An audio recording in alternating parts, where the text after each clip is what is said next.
Welcome to Yakar's Parsha podcast. I'd like to do something in between Vayera and Chayei.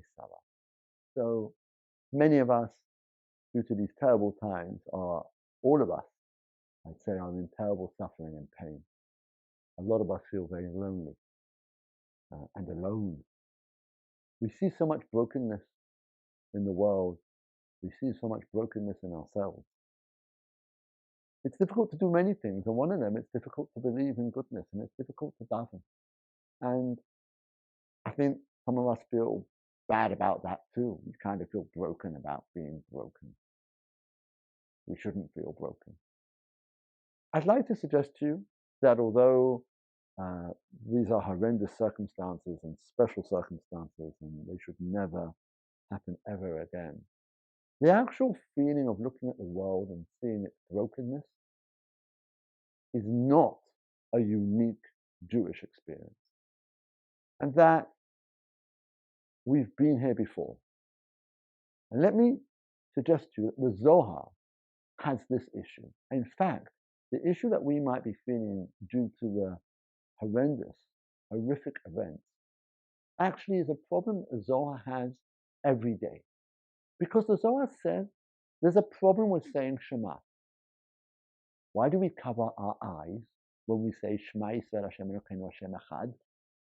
The Zohar says because, you know what does it mean to say Hashem Echad? It means that God has unity over the world, that there's godliness in the world, that it all comes together, and that Timloch ata levadecha, right? Everybody will see godliness and greatness, and God's greatness. And can you really say that when there's so much brokenness, when we feel so broken inside ourselves, when we see so much risha, so much terror, so much evil, so much just brokenness, so many people broken? How can you say Hashem Echad? Who has the chutzpah? Who has the audacity? Who has even the stupidity to say Hashem Echad? We're a bunch of liars to ourselves. It'd be a chutzpah in front of God to say Hashem Echad. And the Zohar thinks that this is not a monthly problem or a yearly problem or once a lifetime problem. This is a daily problem for the Zohar. And that's why the Zohar says you've got to cover your eyes. Because covering your eyes, as if to say, I can only say this if I cover my eyes. I can only say Hashem Echad. I can only proclaim God's godliness if I actually acknowledge that the reality is broken and I have to hide my eyes. I can't look into reality yet and say Hashem Echad.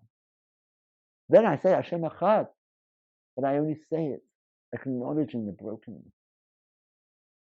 And I'm not going to get too involved here whether this is a good solution to the big problem of evil in the world.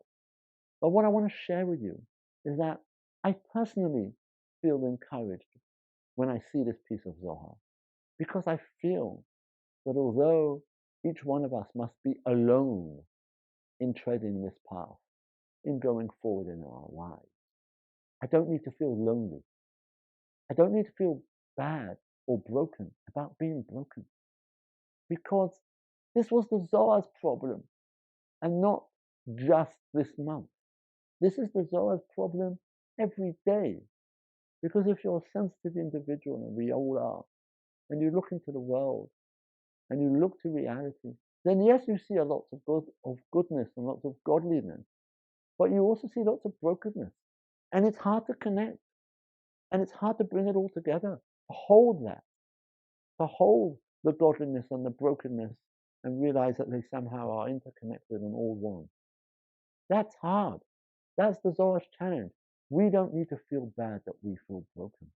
We don't need to feel lonely, because the Zohar and others and our forefathers, they've been on this path before us.